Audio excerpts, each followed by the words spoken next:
और इतना सुंदर संचालन कर रही है विक्रम जी कि वो संचालन करते जैसे जो प्रोग्राम होता है तो जो संचालन करता होता है वो उस प्रोग्राम की जान होती है। तो ऐसे ही बहुत ही सुंदर संचालन कर रही है आदरणीय उनका भी गहराइयों से बहुत बहुत उनका धन्यवाद। और आदरणीय रंजनी आरमणि जी उन्होंने मेरा बहुत ही सुंदर परिचय करके दिया है। यानी बहुत सारे उन्होंने मेरे अंदर क्वालिटी बताई है, लेकिन जो उन्होंने बताया मैं उन पर और उनका अपने अंदर और विकास करने का प्रयास कर रही हूँ। और सभी कर्मचारीगण यहाँ पे ज्ञान सागर जी हैं, शांतिशील जी हैं, विमल प्रिय जी हैं और कई श्रद्धाधर जी हैं। तो अपने सभी कर्मचारीगण जो है सीनियर कर्मचारीगण हैं उनका भी मैं हृदय से स्वागत करती हूँ। और सभी धर्मित्र भाइयों का, धर्मित्र बहनों का, सभी का हृदय की गहराइयों से शुक्रिया अदा करती हूँ कि आप सब नागर धर्मपाल जयंती के इस अवसर को मनाने के लिए आप यहाँ आए। और अपने संघ की एक खूबी और भी बता दूँ कि इतने सारे प्रोग्राम में मैं गई हूँ, आई हूँ, लेकिन कहीं पर भी जो भंते जी ने हमें नागर धर्मपाल को समझाने का जो कार्य किया है वो कहीं और नहीं किया जाता। और हमारे संघ में ही ज़्यादातर नागर धर्मपाल जयंती को मनाया जाता है।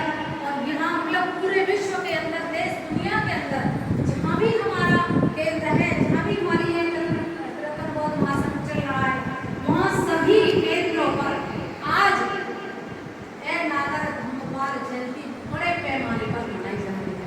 और उसमें भी हमारा भी एक क्षेत्र अछूता नहीं रहा कि हम भी यहाँ अपने सेंटर पर नागर धर्मपाल जयंती मना रहे हैं। तो ये हमारे लिए बहुत ही गौरव की बात है और ये मेरे लिए भी बहुत ही गौरव की बात है। तो यहाँ मैं ये बताना चाहूँगी कि 19वीं और 21वीं सदी ने भारत को अनेकों बौद्ध भिक्षु जैसे धम्मानंद कौशाम्बी, राहुल शांकृतान, जगदीश काश्यप, भंते चंद्रमणि, बोधानंद महाथेरा, धर्मरक्षित, भजन आनंद कौशल्यान और उत्तरतन बौद्ध संघ संस्थापक भंते उर्गेन संघ, यानी इतने बौद्ध भिक्षुओं का और बहुत सारे बौद्ध भिक्षु हैं जिन्होंने इस धम्म कार्य को आगे बढ़ाया और सिस्टम के साथ बुद्ध की भावनाओं को धम्मपाल जी ने समझा, धम्मपाल की भावनाओं को भंते जी ने समझा, भंते जी की भावनाओं को बाबा साहब की भावनाओं को भंते जी ने समझा। तो ये जो सिस्टम है वो आज वो चारों जो कड़ी है वो हमारे समक्ष है, हमारे पूजा स्थान है। धम्मपाल है, बाबा साहब है और भंते जी हैं। धम्मपाल के और बाबा साहब और भंते जी तीनों का तीनों ही हमारे ये 21वीं सदी के 20वीं सदी के बोधिसत्व हैं जिन्होंने अपना जीवन, संपूर्ण जीवन इस धम्म कार्य के लिए समर्पित कर दिया। तो उनमें से ही जो भंते जी हैं, बाबा साहब हैं, तो वो दोनों ही गुरु भाई हैं। और उनके साथ ही जो बोधिसत्व है नागर धर्मपाल है। तो 19वीं 20वीं सदी में बौद्ध धर्म के महान पुनरुद्धारकों में से एक नागर धर्मपाल भी माने जाते हैं जिन्होंने इस धम्म देश और दुनिया को धम्म दिया। और उसी कड़ी को बढ़ाते हुए हम सब लोग धम्म के मार्ग पर चल करके हम अपना कल्याण कर रहे हैं और देश दुनिया के लोगों को भी हम धम्म देने का काम कर रहे हैं। नागर धर्मपाल जी भारत, श्रीलंका और विश्व के अनेक देशों में उनके अनुयायी बड़ी संख्या में धम्म को आगे बढ़ाने का काम कर रहे हैं। आप देख रहे हैं जिस प्रकार से भंते जी ने, संरक्षित जी ने देश और दुनिया के अंदर धम्म को स्थापित किया संघ के द्वारा, वैसे ही नागर धर्मपाल जी ने भी मतलब देश दुनिया के अंदर इस धम्म को स्थापित किया है और वो नागर धर्मपाल के रूप में जाने जाते हैं। धर्मपाल की प्रेरणा रही है, उनके जीवन से ही बदलाव आ रहा है। इसी कारण आज देश और दुनिया के लोग भी धर्मपाल को समझ पाए, उनकी विचारधारा को समझ पाए। 18 नागर धर्मपाल जन्म के समय श्रीलंका में, जन्म के समय से पहले ही उनके यहाँ बौद्ध धर्म का पतन हो चुका था, क्योंकि 1505 से 1658 तक पुर्तगालियों का शासन रहा, 1658 से 1796 तक डच का शासन रहा और 1796 से 1948 तक अंग्रेजों का शासन रहा। और जब अंग्रेजों का शासन रहा इस कालावधि में बौद्ध धर्म का बिल्कुल पतन हो गया और सिंहली बच्चों के नाम भी वहाँ ईसाइयों के नाम पर धरे जाने लगे। और ईसाइयों का वहाँ इस तरीके से मतलब ईसाई लोग जो है इतना शोषण करते थे, जो सिंहली लोग थे, जो बौद्ध लोग थे, कि अगर कोई धर्म की बात करता था, बौद्ध धर्म की बात करता था, तो वो सीधे उसे समुद्र में फेंक देते थे और वो जश्न मनाते थे कि हमने यहाँ दूसरे इस बौद्ध धर्म को बढ़ने नहीं दिया। ऐसा समय रहा कि वहाँ इतनी क्रूर हिंसा जो बौद्ध धर्म के प्रचारक थे उनके प्रति ईसाई लोगों की थी। तो इसलिए जो उनका वर्चस्व था श्रीलंका में, तो जो भी कुछ होता था वहाँ उनके द्वारा ही होता था। लेकिन जैसे ही आगे बढ़ते, जैसे ही सिंहली बच्चों के नाम ईसाइयों के नाम पर रखे जाते थे और मिशनरी स्कूल में ही वो पढ़ते थे। उनके पिता का नाम डॉन कैरोलिस, उनकी माता का नाम मल्लिका था। माता तो एक बहुत भिक्षु बनाना चाहती थी, लेकिन उनके पिता एक व्यापारी बनाना चाहते थे, क्योंकि हर माँ यह सोचती है कि मैं अपने बच्चे को संस्कारवान बनाऊँ, मैं अच्छे संस्कार दूँ। अगर बुद्धिस्ट विचारधारा की है तो वो बोलेगी कि मेरा बेटा बहुत भिक्षु बने, बहुत संस्कार पाए, जीवन में तरक्की करे, धम्म कार्य को आगे बढ़ाए। लेकिन पिता की इच्छा ये रहती है कि मेरा बेटा व्यापारी के साथ साथ भी ये कुछ और कार्य करे। मेरा बेटा मतलब जो मेरा काम है, जो मेरा कार्य है, उस कार्य को मेरा बेटा संभालने का काम करे। लेकिन जो उनकी माँ थी वो चाहती थी कि सिंहली लोग जो हैं उन्हें, जो मेरा बेटा हो तो उन्हें वो आर्षण मार्ग पढ़ाए, यानी धम्म के तत्वों को वो पढ़ाए। इसलिए उनके माता पिता बौद्ध धर्म के सभी संस्कार कराते थे। बौद्ध विहार में पति पत्नी दोनों वंदना, पूजा, ध्यान करने जाते थे, नारियल के दीप जलाते थे, सुगंधित फूल सभी से वहाँ जाकर के वो बैठते थे। और उनकी माता जो थी वो तो ध्यान मग्न शांत भाव से विहार में बैठी रहती थी कि मुझे ऐसा पुत्र हो जो अंधकार से मंडी हुई पृथ्वी पर धर्म का दीप जला सके। जैसे कभी उंगली जी ने वो भी सुनाया कि धर्म का दीप जलाने आए हैं धर्मपाल जी, तो जो दीप जला सके, तो ऐसी उनकी माता की कामना थी। लेकिन जो प्राचीन नगर में अनुराधापुरम का जो बुद्ध विहार था उसके प्रति सिंहलियों की बहुत अच्छी भावना थी और भावात्मक आध्यात्मिक परिपूर्ण बौद्ध सभा का केंद्र था वो अनुराधापुरम वाला बुद्ध विहार था। लेकिन उनकी माता की भावना परिपूर्ण बौद्ध धर्म के लिए आध्यात्मिक तरंगों ने उनके मन मस्तिष्क के प्रति जागरूक कर दिया, धर्म के प्रति इतना जागरूक कर दिया कि उनके मन में बौद्ध धर्म के अलावा कुछ और खाता ही नहीं था। धर्म की वो बातें, क्योंकि माता पिता दोनों बौद्ध थे तो वो हर चीज़ बौद्ध धर्म के अनुसार ही अपने बच्चे को बताते थे। और वो फिर समय आ ही गया, बुराई से संघर्ष करने की आधारशिला स्थापित हो गई। 17 सितंबर 1864 को काली माँ और धुंध से आच्छादित आकाश से प्रचंड प्रकाश के तेजस्वी प्रकाश की किरणों के साथ महाप्राण डेविड हेवाविलन ने पृथ्वी को आलोकित कर दिया। जो बोधिसत्व नागरिक धम्मपाल के नाम से धम्मपाल जी के धम्म की शिक्षा का केंद्र भी उनका घर रहा, क्योंकि माता पिता बौद्ध थे तो हर चीज पंचशील का पालन करना सिखाना, शैक्षिक योग्यताएं देना, तो ये सब का केंद्र उनका घर ही था।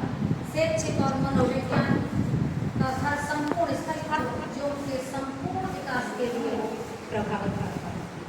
उनकी माता ने स्नेही शिक्षा से उनके व्यवहार में धर्मों के बीज रोपित कर दिए थे, क्योंकि जो माता होती है वो अगर कुशल माँ है तो वो अपने बच्चों को अच्छे ही संस्कार देती है और अच्छे संस्कार का परिणाम ये होता है कि वो जो बच्चा है आगे चलकर कुछ ना कुछ वो क्रांति करता ही है। अगर वो नेगेटिव चीज में जाएगा तो एक दिन विनाश कर देगा, और जो पॉजिटिव चीज को ग्रहण करेगा तो वो इस देश और दुनिया को धर्म के प्रति जागरूक करके वो धर्म क्रांति कर देगा। ऐसी माता पिता की ऐसी दिशा होती है। उनकी जीवन शैली संपूर्ण मानवता के लिए कल्याणकारी और उद्देश्यपूर्ण, हर उस व्यक्ति के लिए प्रेरणा थी जो संपूर्ण मानव के जीवन में बदलाव ला सके। क्योंकि धम्मपाल जी जो थे उनकी जो भावना बहुत ही कल्याणकारी उद्देश्यपूर्ण, ऐसे नहीं तो अन्य लोग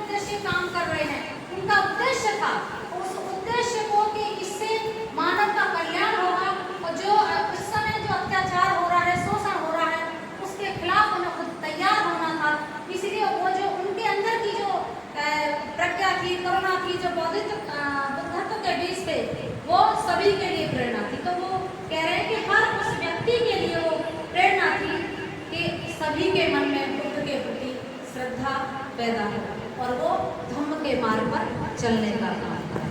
धम्मपाल के मन बुद्ध के प्रति उनका गहन एकनिष्ठ समर्पण आधुनिक जीवन की जटिलता में भी धर्म के समान सिद्धांतों के प्रति उनकी सजगता एक महान ऐसी होती थी कि जो धर्मपाल का जीवन है वास्तव में वो एक महान कृति के रूप में हम देखते हैं कि धर्मपाल जी को सहज ये नाम नहीं मिला, उस सहज जो देश दुनिया में उन्होंने कार्य किया है वो सहजता से उन्हें नहीं मिला। हर चीज़ का उन्होंने अध्ययन किया, हर चीज़ को अपने अंदर ग्रहण किया। और जो उनकी ध्यान साधना थी उस पर उनकी अच्छी पकड़ थी, जो ध्यान साधना जो थी उनकी करुणा थी, उनकी मैत्री थी, इसी से वो देश दुनिया के अंदर अपना जो धम्म का बीज था और लोगों के दिलों में उसे रोपित कर पाए। धम्मपाल जी का कहना था कि बुद्ध धम्म संघ से लाखों लोगों ने अपनी गरिमा को व्याख्यात किया है, अपनी श्रद्धा को अभिव्यक्त किया है उस महामानव के प्रति जिसने प्रथम बार मानवता को निर्माण का मार्ग दिखाया, धर्म के मूल संदेश को प्रसारित किया। हमें उनका कृतज्ञ होना ही चाहिए। जब बुद्ध का धम्म भी हम सब जानते हैं कि बुद्ध से ही हमारा जीवन सफल है, बुद्ध के बाद पर चल करके ही हम अपने जीवन को सफल बना सकते। तो ऐसे ही समय समय पर महापुरुष आए और उन्होंने भी धर्म का प्रचार प्रसार करके इस मानव के कल्याण के लिए, इस मानव जीवन को सुखी बनाने के लिए अपना अपना जीवन समर्पित कर दिया। तो ऐसी ही भावना नागरिक धर्मपाल जी। धार्मिक और सामाजिक कार्यों की भी उन्हें बहुत ही स्पष्टता थी। उन्होंने अपने जीवन में काफी संघर्ष किए कि जहाँ कहीं बौद्ध धर्म की बात हो रही होती है और जब विरोधी लोग, आप उदाहरण आपका ही देख लीजिए कि अब वर्तमान में और हमारे जो बौद्ध धर्म का और जो दूसरे धर्म हैं उनकी हमारे साथ कैसी वो चल रही है।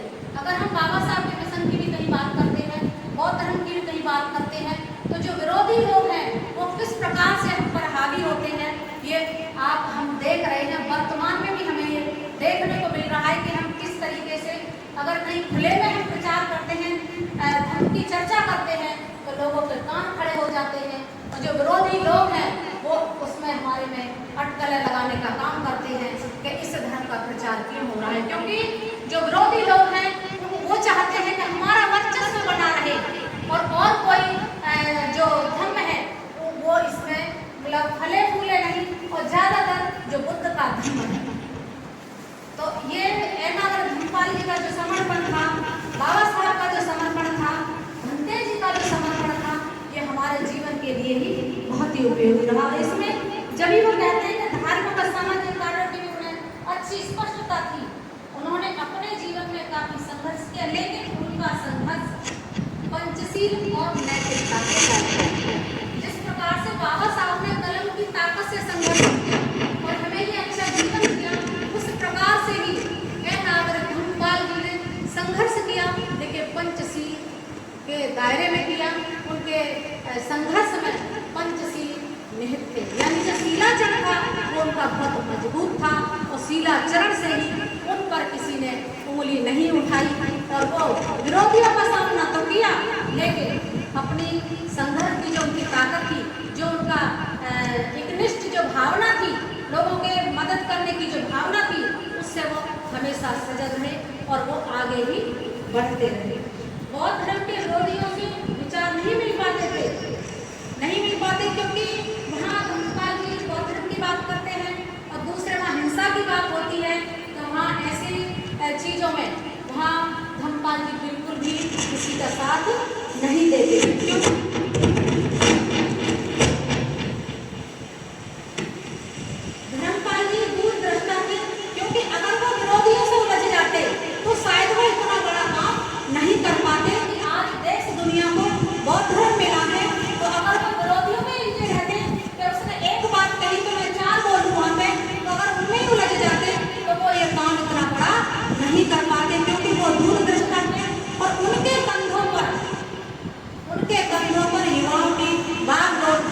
सुनहली लोग हैं इनको मुझे बौद्ध धर्म की तरफ लाना है ताकि जो धर्म है, जो बुद्ध का धर्म है वो आगे बढ़ सके। तो उन्होंने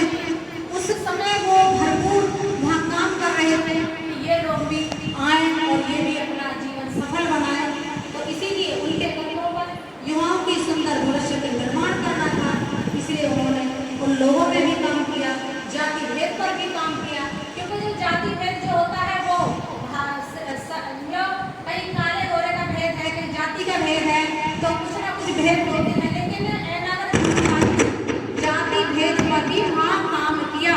वहाँ बुद्ध के जीवन से संबंधित जो जात पात की घटनाएं थी, जैसे सुनीत भंगी का उदाहरण दे करके उन्होंने लोगों तक को समझाया कि जिसको हम निचले दर्जे का ये समाज व्यक्ति मानता है और वो अर्हत बन सकते हैं, तो फिर आप क्यों नहीं आ सकते इस धर्म में। तो इस प्रकार से उन्होंने जाति भेद पर काम किया और धीरे धीरे बहुत सारे लोग उनके उपदेश सुनने आने लगे, क्योंकि उन्होंने धर्म के लिए अपना साधक रूप ही धारण कर लिया। उन्होंने एकांत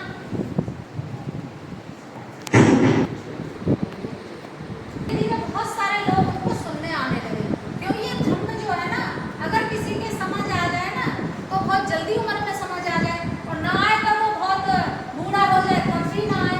तो जो धर्मपाल की वाणी जो थी, धर्मपाल की वाणी में जो करुणा थी, वो प्रज्ञा थी, वो मैत्री थी, वो जिसको भी कुछ समझाते थे वो बहुत अच्छे से समझ आता था उन्हें। और उन्होंने ऐसे बहुत सारे लोगों को अपने प्रति मतलब खुद तो समर्पित हुए भी, और बहुत सारे लोगों को अपने प्रति समर्पित कर लिया।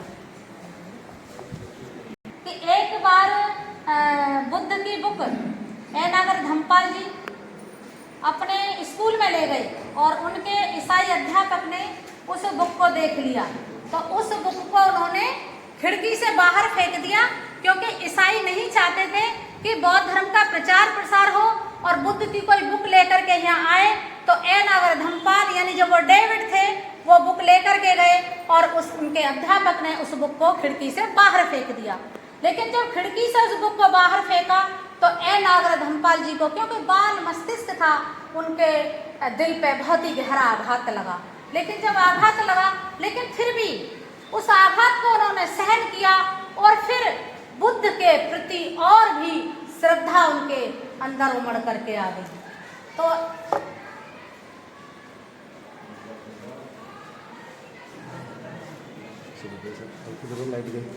अनूठे धर्म युद्ध के एकमात्र वो ऐसे नायक थे, एक जैसे धर्म योद्धा कहते हैं, यानी कहो श्रीलंका का शेर, तो वो धम्मपाल जी श्रीलंका के शेर जैसे थे, जिसे वो पूर्ण साहस से सत्यता के साथ लड़ रहे थे। उनका हृदय करुणावान था, इसलिए विरोधियों की मदद भी करते थे और एक महान और विशाल वसुंधरा की भांति उन सबको सहन करने की भी शक्ति उनके अंदर थी।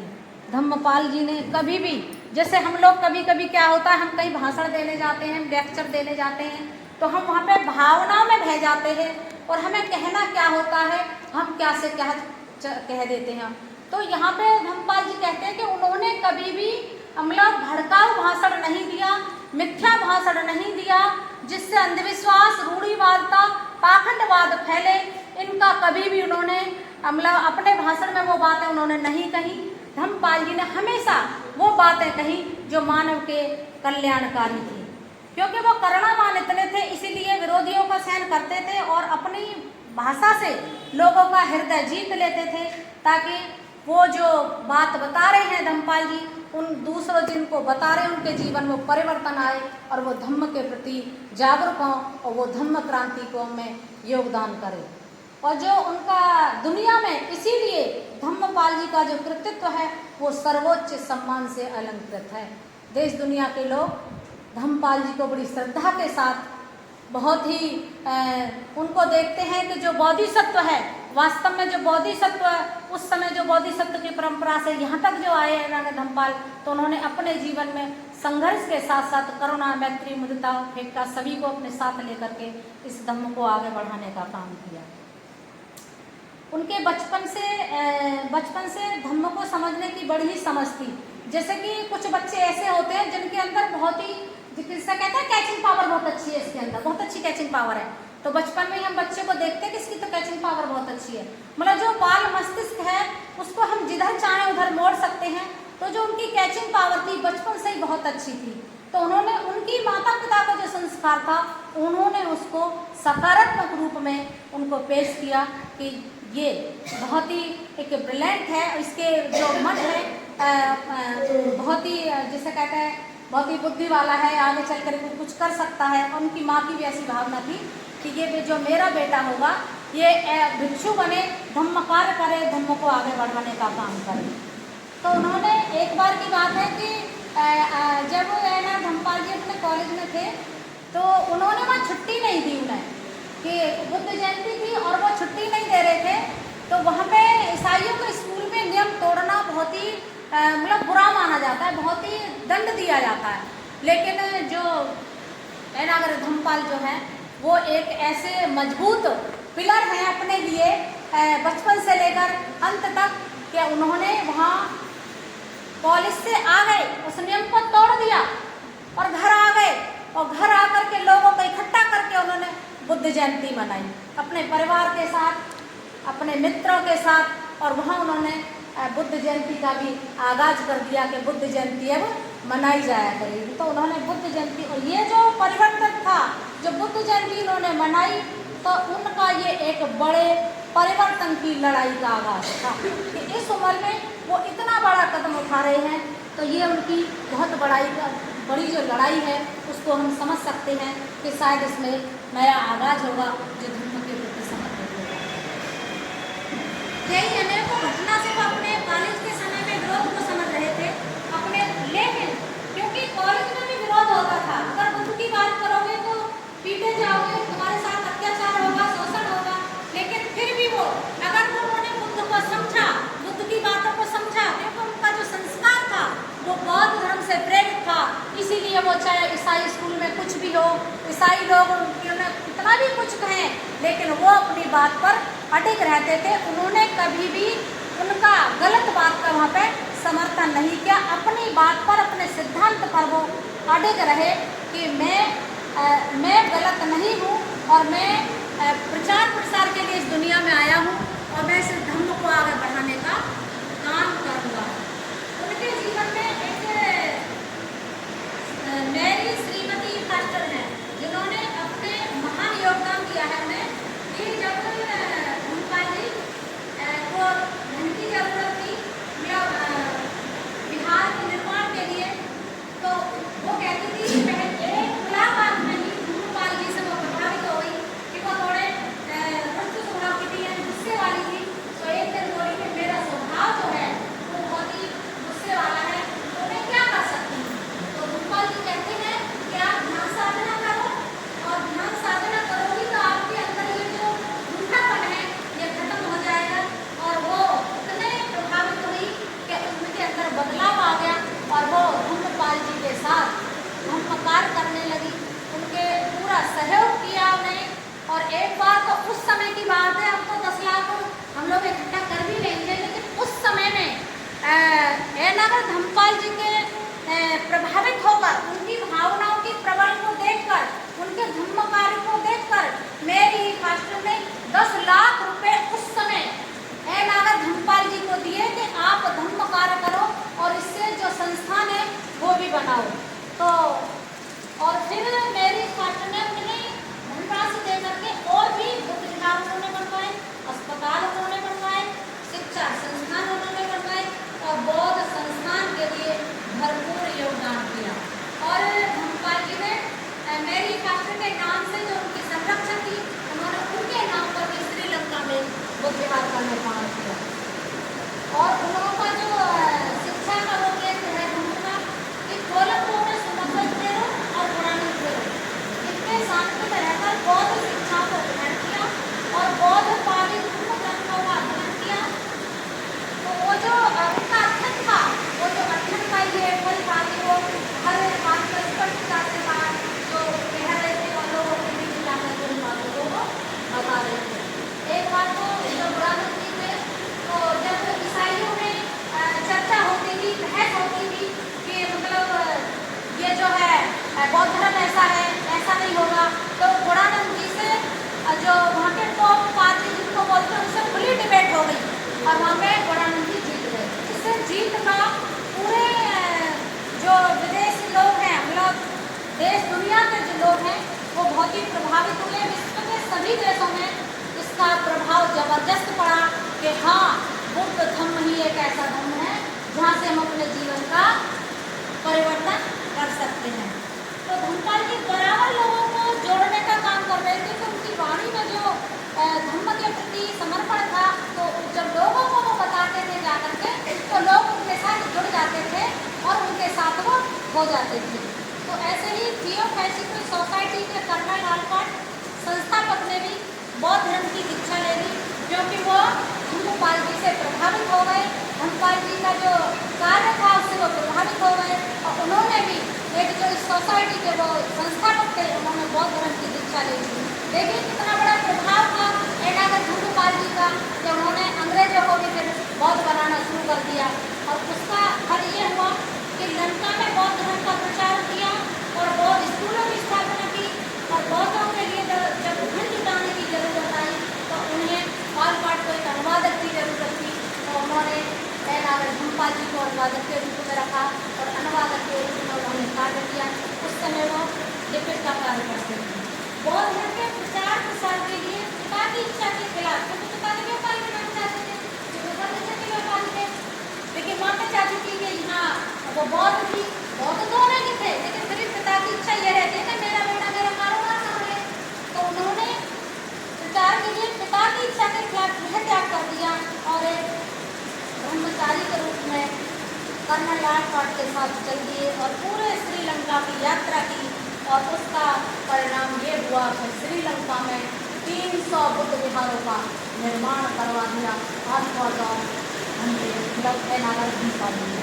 तो धम्मपाल जी का कभी ऐसा विश्वास नहीं था कि सभी धर्म समान है, नहीं, वह सिर्फ धर्म के प्रचारक थे, क्योंकि उन्होंने धर्म को गहराई से समझ लिया था, उनके लिए अच्छी समझ थी, लेकिन उनकी भावना थी कि सभी मनुष्य एक समान है, इसीलिए अपना जीवन मानवता के लिए समर्पित कर दिया।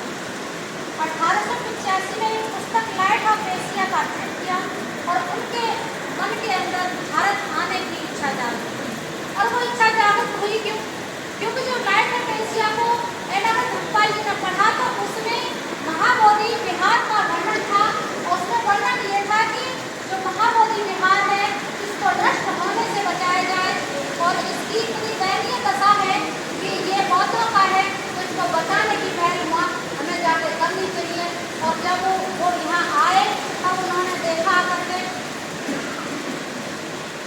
कि यहाँ क्या दशा है, तो जो 1885 में जब ये लाइट ऑफ एशिया पुस्तक छपी तो इसमें बौद्ध गया था, बौद्ध स्थलों का वर्णन था, इसलिए धम्मपाल जी के मन में यह आया कि मुझे भारत जाना है, कि बौद्ध तो थे ही, वो जो बौद्ध थे, और जैसे कि हमें हमारा ये बिहार है, हमारी भावनाएं हैं जुड़ी हुई, हमने यहाँ से धम्म सीखा है, और ये पूरे जो धम्म है देश दुनिया में फैला हुआ है, तो अगर हमारे बिहार पर भी अगर कोई कूड़ा बाहर डालेगा तो हम उससे बोलेंगे ये गलत हो रहा है, क्योंकि ये धर्म का केंद्र है, यहाँ धर्म गतिविधियाँ चलती है, यहाँ धर्म से लोग मतलब प्रेरित किए जाते हैं, उनके जीवन में खुशियाँ लाई जाती हैं, उनके जीवन में बदलाव लाया जाता है। तो ऐसा ही वो बुक में जो था, भंते जी ने जब पढ़ा, हमने एनागर धम्मपाल जी ने पढ़ा कि वहाँ बौद्ध विहार के लिए ये लिखा है, तो वहाँ से वो चल दिए, और 1885 में प्रकाशित ये बुक देश दुनिया के बौद्धों के लिए बहुत बड़ी प्रेरणा बन गई।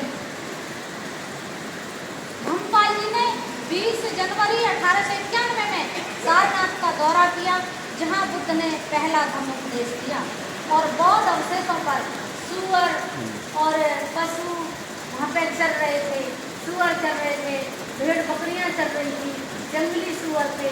जब वहाँ पे एनागर धम्मपाल जी पहुँचे तो जब वहाँ देखा कि जहाँ बुद्ध ने पहला उपदेश दिया है सारनाथ में, और वहाँ ये हालात हैं ऐसे, तो जो उनका हृदय था वो बहुत मतलब झकझोर गया, हिल गया वो वहाँ, और धम्मे की स्तूप की भी हालत जर्जर अवस्था में थी।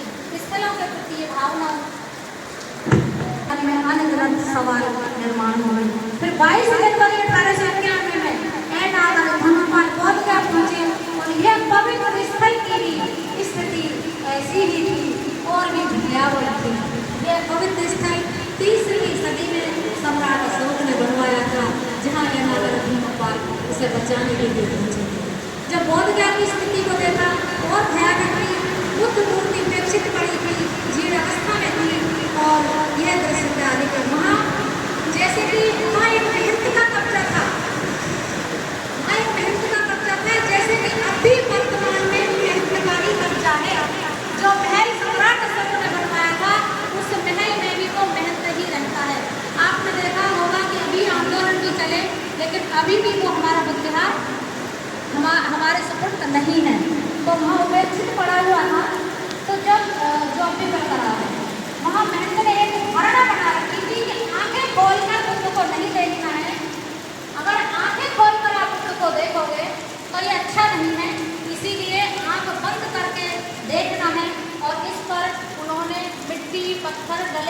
करके उस बोध गया विहार को बिल्कुल काट दिया और इस कारण ही महाबोधि विहार एक मिट्टी के टीले में परिवर्तित हो गया और तब्दील हो गया।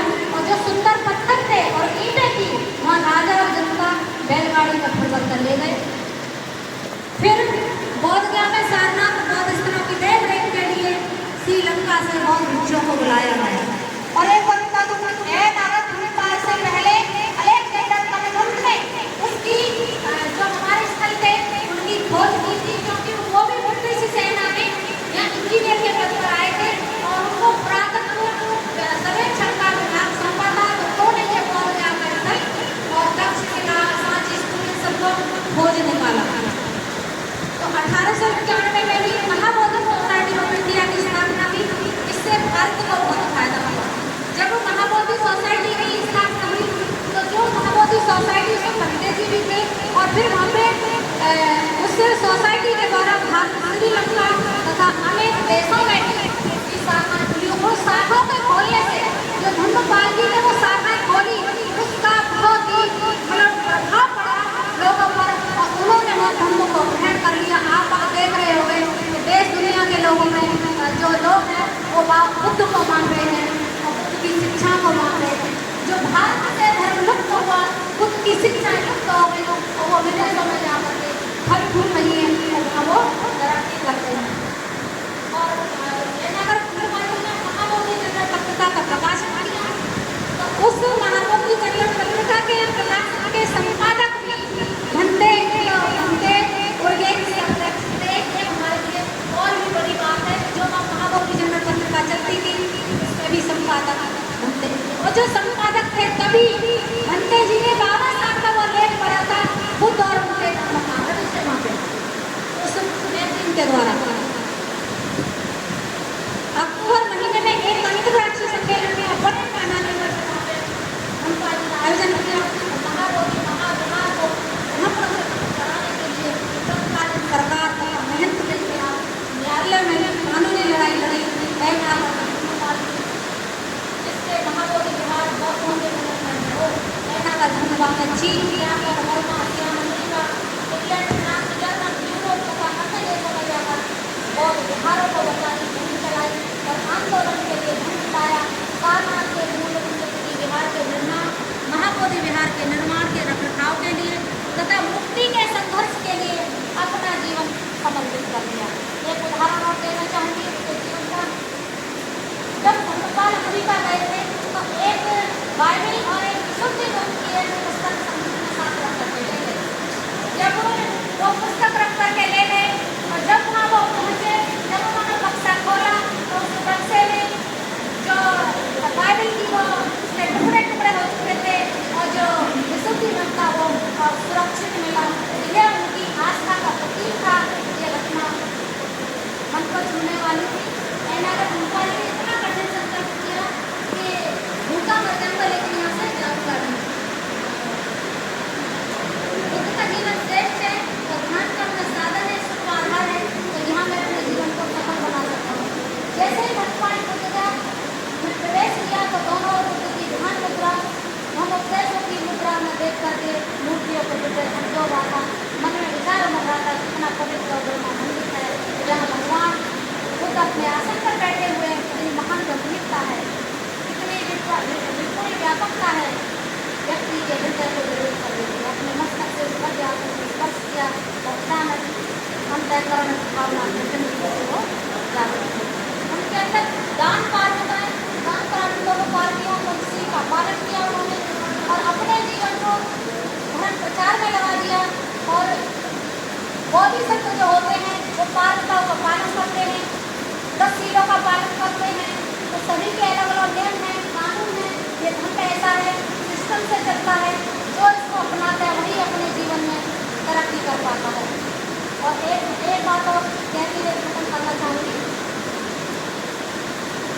धर्मपाल का जब शिकागो में एक सम्मेलन हुआ तो उसमें धर्मपाल जी को बुलाया गया और विवेकानंद जी को बुलाया गया। तो विवेकानंद जी का जो वो सूत्र थे तो वहाँ से जो लेटर जो मिलना था वो उनको मिला नहीं, यहाँ पे हिंदुओं ने दिया नहीं। और घंटे जी ने धर्मपाल जी ने अपना समय 5 मिनट का उनको दिया तो वो